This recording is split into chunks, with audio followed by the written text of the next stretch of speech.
Engineering mathematics 1 वरील अभियांत्रिकी गणितावरील लेक्चरमध्ये आपले स्वागत आहे आणि हा व्याख्यान क्रमांक 23 आहे। आपण विशिष्ट इम्प्रॉपर इंटिग्रल मधील इंटिग्रल कॅल्क्युलस बद्दल बोलत आहोत। तर आपण टाइप 1 चे इंटिग्रलच्या कन्व्हर्जन्स वर चर्चा कंटिन्यू ठेवूया। आता आपल्याकडे आणखी एक टेस्ट आहे ज्यावर मागील लेक्चरमध्ये चर्चा केली गेली नव्हती, जिला डायरिचलेट टेस्ट असे म्हटले जाते। आणि पुन्हा ही एक महत्त्वपूर्ण टेस्ट आहे इम्प्रॉपरच्या कन्व्हर्जन्सच्या टेस्टिंगसाठी। टाइप 1 चे इंटिग्रल म्हणून येथे आपण असे गृहीत धरतो की हा f आणि g ही येथे इन्फिनिटी पर्यंत परिभाषित केलेली ही दोन फंक्शन आहेत आणि ती रियल व्हॅल्यू घेत आहेत आणि ते असे आहेत की f हा प्रत्येक इंटरवलमध्ये इंटेग्रेबल आहे। a b आणि b a पेक्षा मोठी कोणतीही व्हॅल्यू घेऊ शकत नाही, त्यामुळे हा f इंटेग्रेबल आहे प्रत्येक इंटिग्रल वर a ते b। आणि दुसरा इंटिग्रल ह्या x असेल, ही दुसरी कंडिशन आहे। हे इंटिग्रल युनिफॉर्मली बाउंडेड आहेत, त्यामुळे इंटेग्रल्स म्हणजे हा b कोणतीही व्हॅल्यू घेऊ शकतो, त्यामुळे आपण b वर मर्यादित करणार नाही आहोत। हे इथले इंटेग्रल युनिफॉर्मली बाउंडेड आहेत म्हणजे त्याचा अर्थ काय, तर तेथे इंटिग्रल करतो नंबर c येथे शून्यापेक्षा मोठा कॉन्स्टंट c, अशा प्रकारे की या इंटेग्रलची व्हॅल्यू या इंटिग्रल a b ची absolute value f x dx ही त्या कॉन्स्टंटच्या समान किंवा कमी आहे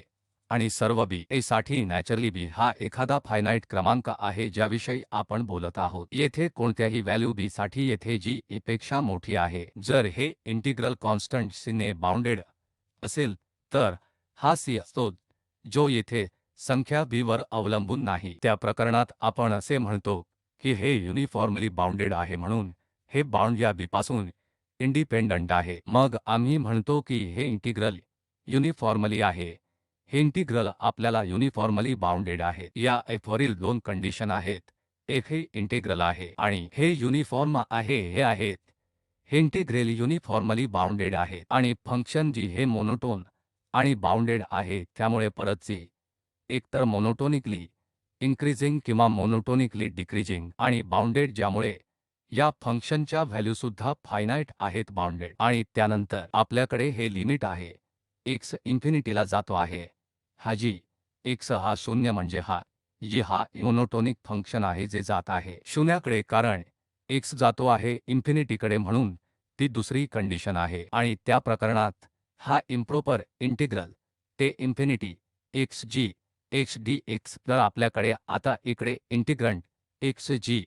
x मध्ये प्रोडक्ट आहे आणि हे कन्व्हर्ज करते, तोच रिझल्ट आहे। मी या रिझल्टचे प्रूफ बघणार नाही, म्हणजे येथे महत्त्वाचे काय आहे की येथील हे इंटिग्रल युनिफॉर्मली बाउंडेड आहे, म्हणजे आपल्याला हे इंटिग्रल कम्प्यूट करावे लागेल आणि पाहावे लागेल की आपण ते इंटिग्रल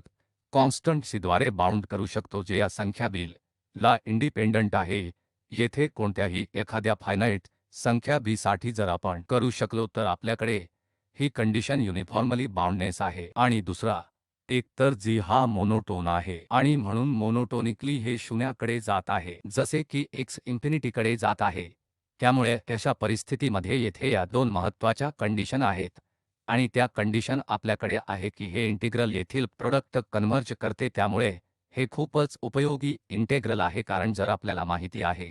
की त्यापैकी एक तर उदाहरण म्हणून g हा येथे बाउंडेड आहे आणि येथे मोनोटोन शून्याकडे जात आहे आणि त्यानंतर हे f वरचे इंटिग्रल कन्व्हर्ज करते, म्हणजे मग आपण या प्रोडक्ट बद्दल निष्कर्ष काढू शकतो की या इंटिग्रलला काय होईल आणि ते कन्व्हर्ज करेल जर या कंडिशन सॅटिस्फाय झाल्या तर। येथे चला आपण हे उदाहरण बघूया जेथे आपण हा रिझल्ट सहजपणे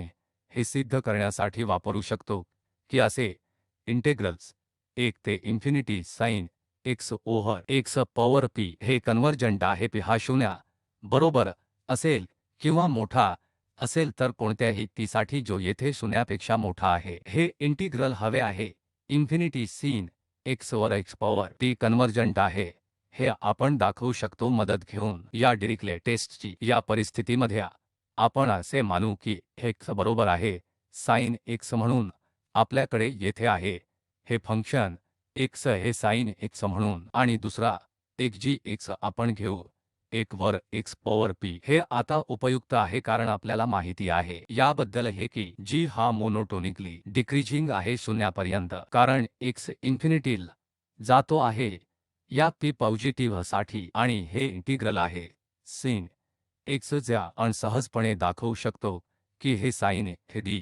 x असण्यासाठी हे इंटिग्रल असेल वजा हे cos x आणि मग आपल्याकडे आहे हे लिमिट a b जे असेल हे cos 1 वजा cos b ही इंटिग्रल व्हॅल्यू आणि मग याची एब्सोल्यूट व्हॅल्यू आपल्याला कन्सिडर करावी लागेल म्हणून हे कौस बाउंडेड आहे 1 ने नेहमी आणि आपण ही इनइक्वालिटी येथे वापरू शकतो की हे लहान आहे a cos 1 अधिक cos b आणि अशा परिस्थितीमध्ये हे 2 ने बाउंडेड असेल आपण हे सहजपणे दाखवू शकतो की येथील हे इंटिग्रल बाउंडेड केलेले 2 ने b च्या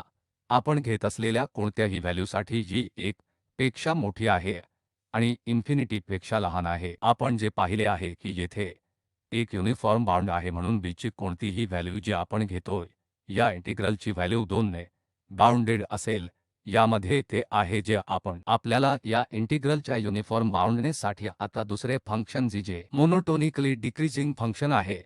आणि स्वाभाविकच हे टेंड होते x tends to infinity p च्या कोणत्याही पॉझिटिव्ह व्हॅल्यूसाठी म्हणून ते वापरून डायचलेट्स टेस्ट आता आम्ही या प्रॉडक्टबद्दल बोलू शकतो या प्रॉडक्टच चे इंटिग्रल sin x आणि प्रोडक्ट 1 ओव्हर x पॉवर ज्याचा अर्थ आहे हे इंटिग्रल्स sin x वर x पॉवर p dx एकापासून इन्फिनिटीपर्यंत हे कन्व्हर्ज करते p च्या कोणत्याही शून्यापेक्षा मोठ्या व्हॅल्यूला तर हे डिकरिलेट्स टेस्ट आता खूप उपयुक्त आहे इतकी की आम्ही पुन्हा 2 फंक्शनचे रेशो म्हणून कन्सिडर केले आहे म्हणून एक होते x आणि दुसरे होते gx आणि हे फंक्शन x ची एक युनिफॉर्म इंटिग्रेबिलिटी चांगली प्रॉपर्टी आहे आणि दुसरी एक होती शून्यापर्यंत मोनोटोनिकली डिक्रीजिंग म्हणून आम्ही निष्कर्ष काढू शकतो डिरिक्लेट टेस्टसह की हे कन्व्हर्ज करते अजून एक समान प्रकारचे आपण या 0 ते इन्फिनिटी sin x वर x पॉवर वजा x या इंटिग्रलचा कन्व्हर्जन्स टेस्ट करू शकतो या a च्या कोणत्याही व्हॅल्यूसाठी पॉझिटिव्ह आपण काय करू शकतो आपण हे पुन्हा प्रूव्ह करू शकतो सहजपणे म्हणजे हे आहे e पॉवर वजा x cos x थांबा हा पहिला प्रॉब्लेम होता e पॉवर sin x वर x पॉवर वजा x आपण आधीपासूनच केले आहे की sin x पॉवर p जेव्हा 1 ते इन्फिनिटी आणि आता आपण करणार आहोत sin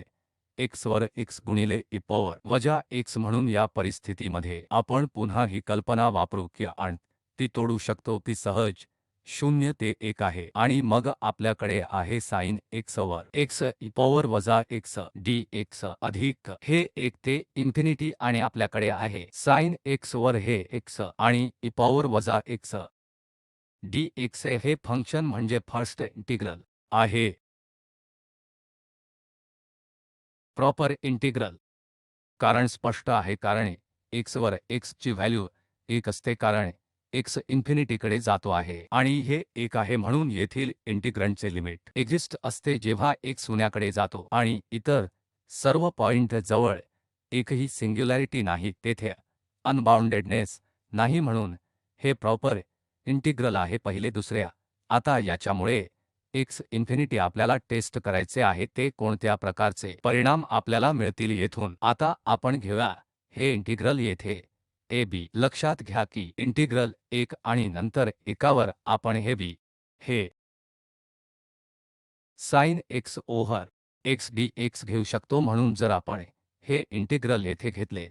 तर sin x over x dx 1 या x वरून या v वर जात आहे येथे आपण एक x बदलू शकतो कारण हे कमीतकमी व्हॅल्यू आहे जर आपण हे बदलले तर इंटिग्रल मोठे असेल म्हणून आपल्याकडे 1 ते b असेल आणि हा x एकाद्वारे बदलला जाईल सर्वात कमी संभाव्य व्हॅल्यू जेणेकरून इंटिग्रल हे मोठे आहे म्हणून आपल्याकडे हे इंटिग्रल या एकापेक्षा मोठे आहे जसे की sin x dx आणि हे आपल्याला माहित आहे की आपण हे वजा cos x सह इंटिग्रेट करू शकतो आणि नंतर 1 ते b तर ही व्हॅल्यू असेल cos 1 आणि वजा cos b आणि आम्ही तेथील एब्सोल्यूट व्हॅल्यू घेऊ शकतो म्हणून या फंक्शनचे हे अब्सोल्यूट व्हॅल्यू असेल पुन्हा येथे अब्सोल्यूट व्हॅल्यू येथे जी 2 ने बाउंडेड आहे म्हणून आपण हे प्रूव्ह करू शकतो की येथील हे इंटिग्रल साइन x वर x साइन x वर x1 b कडे b च्या कोणत्याही 1 पेक्षा मोठ्या कोणत्याही व्हॅल्यूसाठी कोणत्याही फायनाईट व्हॅल्यूसाठी हे युनिफॉर्मली बाउंडेड आहे आणि ही व्हॅल्यू 2 आहे म्हणून हे 2 द्वारे युनिफॉर्म आहे।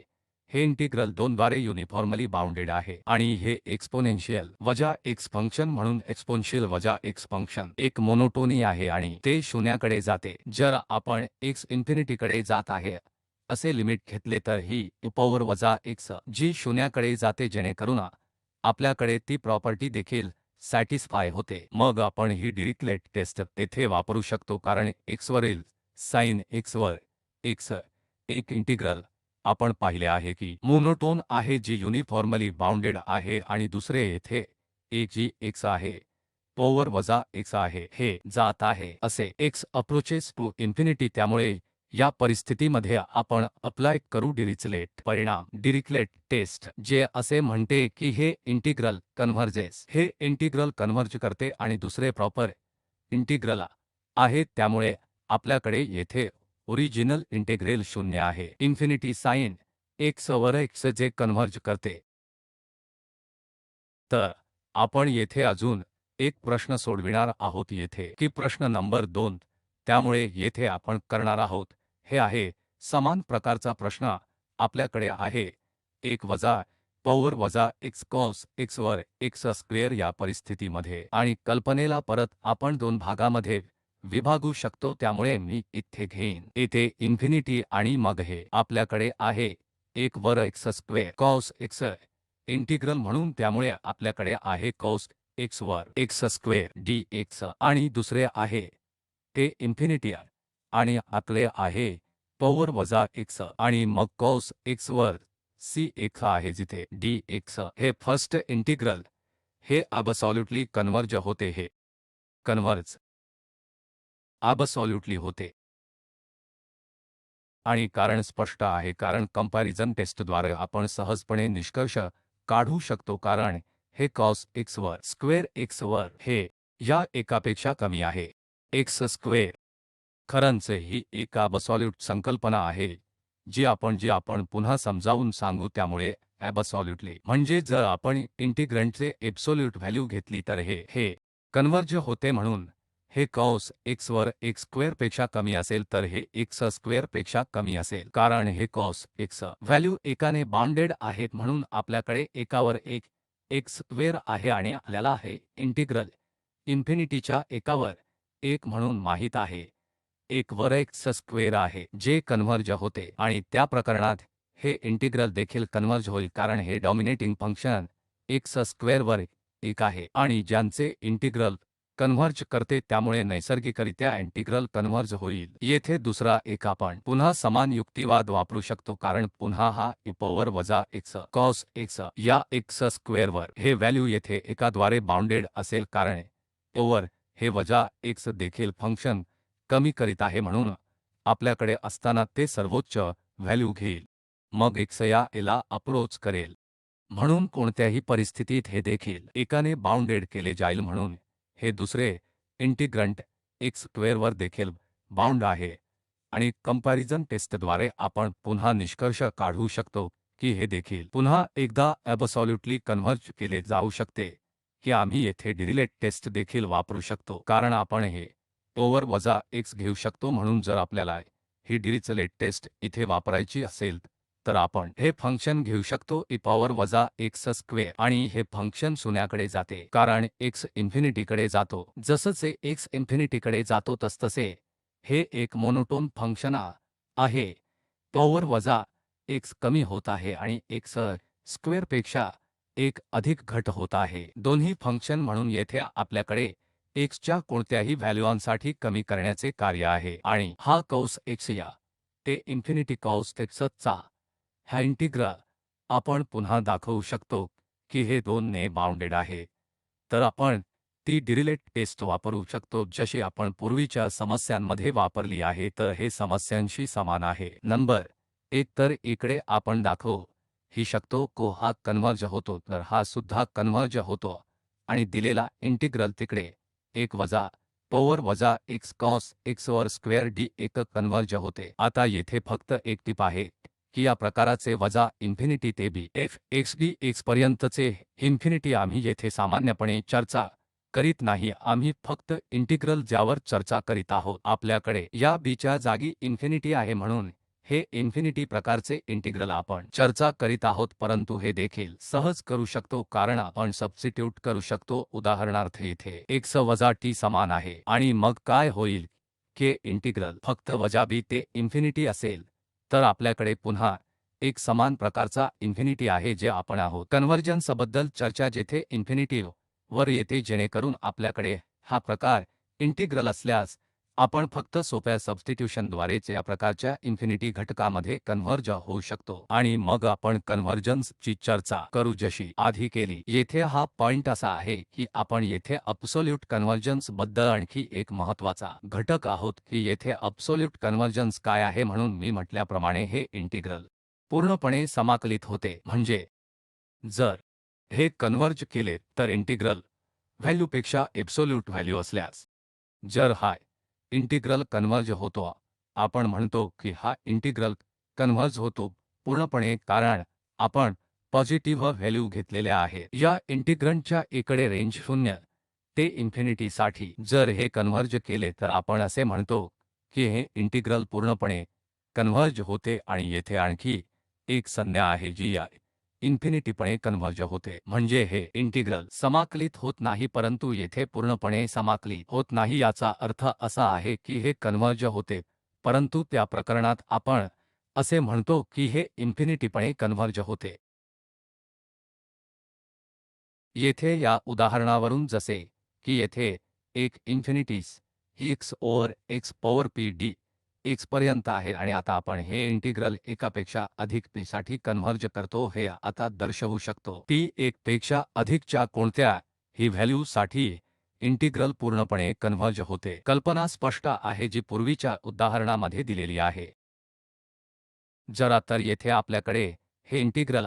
आहे, जर आपण या इंटिग्रंटचे एब्सोल्यूट व्हॅल्यू घेतले तर याचा अर्थ साइन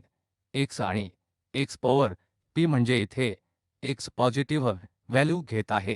आणि p यापेक्षा मोठे आहे 1। येथे आपल्याकडे हे साइन x पॉवर p वर x एब्सोल्यूट व्हॅल्यू आहे कारण हे पॉझिटिव्ह आहे म्हणून आपल्याला येथे एब्सोल्यूट व्हॅल्यू वापरावे लागणार नाही आणि हे एका ओव्हर x पॉवर p ने बाउंडेड आहे कारण साइन x कधीही एकापेक्षा जास्त व्हॅल्यू घेणार नाही म्हणून आम्ही ह्याला x पॉवर p ने बाउंड करू आणि आम्हाला आता कंपॅरिझन टेस्टद्वारे माहित आहे की इंटिग्रल एकाच्या इन्फिनिटी ते पर्यंत x पॉवर p हे इंटिग्रल कन्व्हर्ज होते। म्हणून आपण येथे जे दर्शविले आहे की हे इंटिग्रल देखील कन्व्हर्ज होते कारण येथे कंपॅरिझन टेस्टद्वारे आपल्याकडे इंटिग्रंट येथे घेतले आहे जेणेकरून x पॉवर p वर साइन x वर x पॉवर p जे एकापेक्षा कमी होते p आणि आपल्याकडे आहे आम्हाला माहित आहे की हे इंटिग्रल एकापेक्षा अधिक x पॉवर p एकाचे इन्फिनिटीकरण करते,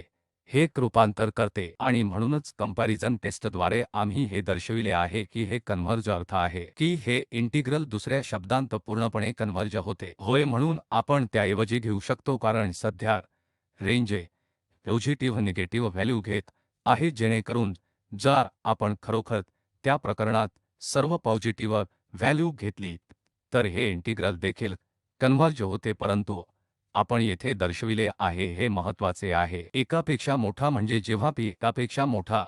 असतो तेव्हा हे इन्फिनिटी पूर्णपणे कन्व्हर्ज होते। तेव्हा आपण नंतर पाहू की जेव्हा p एकाच्या समान असेल तेव्हा हे इंटिग्रल पूर्णपणे रूपांतरित होत नाही, खरंच ते एकवटते परंतु पूर्णपणे नाही। तर पुढील समस्येकडे जाणे हे देखील असे इंटिग्रल कन्व्हर्ज झाले आहे की हे कन्व्हर्ज झाल्यास हे कन्व्हर्ज होते म्हणजे एब्सोल्यूट व्हॅल्यू कारण हे इंटिग्रलच्या या व्हॅल्यूपेक्षा b मोठे व्हॅल्यू असेल। जर हे नैसर्गिकरित्या या कन्व्हर्ज झाले तर येथे आपल्याकडे पॉझिटिव्ह निगेटिव्ह आहे आणि हे रद्दीकरण येईल आणि हे व्हॅल्यू येथे सध्याच्या व्हॅल्यूपेक्षा कमी असेल आणि हे व्हॅल्यू इंटिग्रंटचे एब्सोल्यूट व्हॅल्यू घेत असताना हे कन्व्हर्ज झाल्यास हे कन्व्हर्ज होते परंतु या कन्व्हर्ज खरा अर्थ नाही, म्हणून हे कन्व्हर्ज झाल्यास कन्व्हर्ज होईल, हे कन्व्हर्ज झाले तरी हे होणार नाही हो, तर जर इंटिग्रल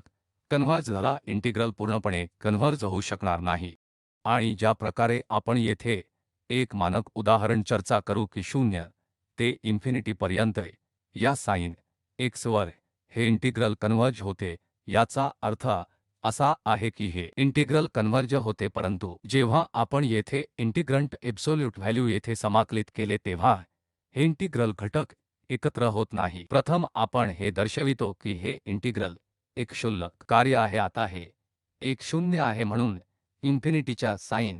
x ओव्हर dx वर आपण लिहिले आहे, जशी या दोन इंटिग्रलची सम 0 ते 1 साइन x वर x dx आणि 1 ते इन्फिनिटी साइन x वर dx. व लक्षात घ्या, फर्स्ट इंटिग्रल प्रॉपर इंटिग्रल आहे, तर नैसर्गिकरित्या तो कन्व्हर्ज होतो, व दुसरा एकेडी इन्फिनिटी आहे. आपल्याला ही चर्चा करायची आहे, तर हा प्रॉपर इंटिग्रल आहे. आणि येथे आपण या उदाहरणात पाहिले आहे की x ओव्हर p आणि p देखील एकापेक्षा मोठे आहेत, जेणेकरून इंटिग्रल देखील कन्व्हर्ज होते. साइन x ओव्हर x आम्ही आधीच पाहिले आहे, उदाहरणार्थ 1. याचा अर्थ की इंटिग्रल कन्व्हर्ज होते, म्हणून इंटिग्रल 0 ते इन्फिनिटी साइन x वर x dx कन्व्हर्ज होतो. आणि पुढे आपण हे दर्शवू की जेव्हा आप इंटिग्रंटवर एब्सोल्यूट व्हॅल्यू घेतो की इंटिग्रल कन्व्हर्ज होत नाही, तर इकडे उदाहरण आहे जे म्हणते की कन्व्हर्ज खरे नाही, कारण येथे आपल्याकडे इंटिग्रलचे कन्व्हर्जन्स आहे, परंतु या सभोवतालच्या इतर मार्गाने समाकलित होत नाही, कारण जर आपण सर्व पॉझिटिव्ह व्हॅल्यू घेत असाल तर हे स्पष्ट आहे. तरी आपल्याला हे इंटिग्रल मिळेल, तर नैसर्गिकरित्या जेव्हा फंक्शन पॉझिटिव्ह आणि निगेटिव्ह व्हॅल्यू घेते तेव्हा ते नक्कीच कन्व्हर्ज होतात. येथे आपण आता हे दर्शवितो की हे इंटिग्रल कन्व्हर्ज होत नाही. आणि आता यात थोडासा भाग आहे. आम्ही हे एब्सोल्यूट व्हॅल्यू साइन x वर x dx घेतो आणि आम्ही हे लिहून घेतो n ची सम म्हणून n 0 ते इन्फिनिटीपर्यंत जाते, n पाय आणि 1 पाय आणि 1 पाय. आणि साइन x dx वरील x एब्सोल्यूट व्हॅल्यू येथे हे इंटिग्रल अगदी इन्फिनिटी आहे, म्हणून आम्ही येथे 0 समान आहोत, म्हणून आपण 0 पासून पाय पर्यंत जात आहोत. आणि मग हे इंटिग्रंट आणि व्हॅल्यू मग आपण इनसाठी 1 आहोत, जेणेकरून पाय ते 2 पाय पर्यंत जाईल. आणि हे इंटिग्रंट आहे, आणि म्हणून आम्ही 0 ते पाय पर्यंत 2 पाय पर्यंत नेले आहे, 2 पाय ते 3 पाय. आणि म्हणून हे इन्फिनिटी 0 ते इंटिग्रल पर्यंत आम्ही या छोट्या विभागात रेंजमध्ये मोडलो आहोत, म्हणून 0 ते पाय ते 2 पाय, 2 पाय ते 3 पाय. आणि म्हणून आम्ही या समेशन स्वरूपात लिहिले आहे. हे इंटिग्रल आहे. आणि आता आपण येथे बदली करू की x n पाय अधिक y च्या समान आहे, म्हणून आम्ही या इन्फिनिटीमध्ये n पाय अधिक y च्या समान बदल x सबस्टिट्यूशन करतो. हे सबस्टिट्यूटिंग करून तर dx हा dy होईल आणि नंतर n पाय I नंतर पुनर्स्थित केले जाईल आणि n अधिक 1 पाय देखील. जेव्हा आपण हे इंटिग्रल सबस्टिट्यूट करतो, जेव्हा x n पाय व्हॅल्यू घेत होता तेव्हा y येथे पुन्हा 0 व्हॅल्यू घेईल, कारण हे संबंध n पाय अधिक बरोबर आहे, म्हणून x हे x n पाय म्हणून कमी व्हॅल्यू घेत होता. n पाय अधिक y म्हणजे हे y 0 म्हणून घेईल, म्हणून हे आता शून्यावरून जाईल. आणि जेव्हा x व्हॅल्यू घेत असेल n पाय अधिक पाय, त्या प्रकरणात आपल्याकडे हे n पाय अधिक y आहे, म्हणून y व्हॅल्यू पाय असेल. आमचे इंटिग्रल आता 0 ते पाय आणि हे एब्सोल्यूट व्हॅल्यू sin आहे. आणि हे x पाय अधिक y आहे, म्हणून आपल्याकडे पाय अधिक y आहे. आणि येथे आपण x साठी देखील बदलले आहे, जे n पाय अधिक y आहे. आपण याचा आणखी एक वापर करून हा इनइक्वालिटी एक फायदा आहे. साइन n पाय अधिक y साइन n पाय अधिक y हे वजा 1 पॉवर n आणि साइन y च्या समान आहे, कारण उदाहरणार्थ n 1 आहे, म्हणून आपल्याकडे sin पाय I प्लस y आहे, जे वजा साइन आहे y. आणि त्याचप्रमाणे इतर n साठी आपल्याकडे ही समानता ट्रिग्नोमेट्रिक समानता आहे, जी आपण आता या न्यूमरेटर येथे वापरू, कारण आपल्याकडे साइन n पाय अधिक y आहे. म्हणून याचा वापर करताना आपल्याकडे आता न्यूमरेटर आहे वजा 1 पॉवर n आणि नंतर आपल्याकडे हे sin y वर n पाय yd समान इंटिग्रल आहे जे येथे होते हे sin n पाय अधिक y हे वजा 1 पॉवर n sin y ने बदलले आहे। आता हा समेशन जसे की आपल्याकडे 0 ते पाय आणि हे वजा 1 पॉवर n आहे कारण आपण एब्सोल्यूट व्हॅल्यूबद्दल बोलत आहोत म्हणून ते आणि हे साइन आहे y म्हणून आपण पुन्हा एकदा वापरतो हे आपण लक्षात घेतले पाहिजे एब्सोल्यूट व्हॅल्यू कारण हे साइन y 0 ते पाय पर्यंत पॉझिटिव्ह व्हॅल्यू घेईल ते तिथे व्हॅल्यू घेते आणि नंतर 2 एकाने पाय वर जाते आणि नंतर हळूहळू गोज टू 0 ते पाई निगेटिव्ह व्हॅल्यू कधीही घेणार नाही म्हणून आपण हे एब्सोल्यूट व्हॅल्यू येथे काढून म्हणून n पाय अधिक y आणि dy ने विभाजित केले आहे या प्रकरणात आता हा डिनोमिनेटर इकडे बघितले तर y या प्रकरणात या इंटिग्रल साठी 0 व्हॅल्यू ते पाय व्हॅल्यू घेत आहे तर आपल्याला हा इंटिग्रल मोठा करायचा आहे मग येथे काही इतर इंटिग्रल म्हणजे आपण या y ला मोठ्या व्हॅल्यूने किंवा या डिनोमिनेटर बदलू शकतो आपण इकडे पायकडे सर्वात मोठी व्हॅल्यू घेऊ तर आपल्याकडे n पाय अधिक पाय आहे तर हा y या पायने बदलला आहे तर हा इंटिग्रल इकडे छोटा इंटिग्रल होतो या इंटिग्रल साठी व म्हणूनच इकडे इनइक्वालिटी आहे की हा इंटिग्रल मोठा आहे कारण हा आता कमी व्हॅल्यू वर इंटिग्रंट येत आहे कारण हा डिनोमिनेटर सर्वात कमी व्हॅल्यूने बदलला आहे येथे सर्वात जास्त व्हॅल्यू आहे जे पाय आहे म्हणून n पाय अधिक पाय आहे म्हणून हे एक लहान इंटिग्रल आहे आणि आता येथे हे काही नाही परंतु येथे y नाही म्हणून आपण हे घेऊ शकतो म्हणून आपल्याकडे n आहे हा पाय आपण काढू शकतो तर इकडे पाय आहे आणि इंटिग्रल सुद्धा आपण मूल्यमापन करू शकतो तर इकडे समेशन e 0 ते इन्फिनिटी पुढे जातो आहे आणि n वर a जसे आहे तसे राहील तर आपल्याकडे इकडे एक पाय पण आहे वर एक पाय आणि ह्या n अधिक 1 म्हणून पाय वर एक आणि n अधिक 1 किंवा परत मला हे लिहू द्या तर आपल्याकडे हे समेशन आहे n 0 पासून इन्फिनिटी कडे पुढे जातो आणि हे 1 वर पाय आहे आणि n अधिक 1 आणि इंटिग्रल 0 ते पाय आणि आपल्याकडे हे sin y dy आहे हे असेल वजा कॉस y आणि मग 0 ते पाय म्हणजे 1 जो आपण पाय सबस्टिट्यूट करतो आपल्याला परत हे वजा मिळेल 1 तिकडे तर वजा वजा अधिक होईल आणि मग वजा वजा पुन्हा अधिक होईल असे 1 म्हणतो म्हणून आपल्याकडे इकडे व्हॅल्यू 2 आहे हे 2 ने बदलले आहे म्हणून आपल्याकडे पायवर 2 व्हॅल्यू आहे आणि हे यावर समेशन n वर 1 अधिक 1 हे इंटिग्रल याच्या समान आहे आणि ही एक सुप्रसिद्ध श्रेणी आहे ही एक डायव्हर्जंट श्रेणी आहे ज्याचा अर्थ आहे की ही बेरीज इकडे इन्फिनिटी आहे म्हणजे आपण काय बघितले आहे की हे इंटिग्रल जे आपण एब्सोल्यूट व्हॅल्यू ने सुरू केले आहे हे या श्रेणीच्या समपेक्षा मोठे आहे जे एक इन्फिनिटी आहे याचा अर्थ हे इंटिग्रल एक डायव्हर्जंट इंटिग्रल आहे कारण या इंटिग्रलची व्हॅल्यू या समच्या व्हॅल्यूपेक्षा अधिक असेल जी आधीच इन्फिनिटीला येत आहे त्या प्रकरणात आपल्याकडे हे अयोग्य इंटिग्रल आहे दिलेले इंटिग्रल जे विचलित होते जे कन्क्लूजन आपल्याकडे आहे डिरिक्लेट चाचणी ही म्हणते की जर आपण k एकसमान दाखवले या इंटिग्रलची मर्यादा सर्वांसाठी b एकापेक्षा अधिक असेल आणि जी मोनोटोन आहे 0 पर्यंत कमी होणारा जसा x इन्फिनिटी कडे पोहोचतो तर मग आपल्याकडे हे प्रोडक्ट मध्ये असेल इंटिग्रंट a इन्फिनिटी हा dx एकत्र येतो आणि आपण चर्चा सुद्धा केली आहे तिकडे एब्सोल्यूट कन्व्हर्जन्स विषयी आणि आपण हे एक चांगले उदाहरण पाहिले आहे जे पूर्णपणे कन्व्हर्ज होत नाही पण ला कन्व्हर्ज करते जा आणि या इंटिग्रंट साठी एब्सोल्यूट व्हॅल्यू घेत नाही ही व्याख्याने तयार करण्यासाठी हे संदर्भ आहेत आणि खूप आभार।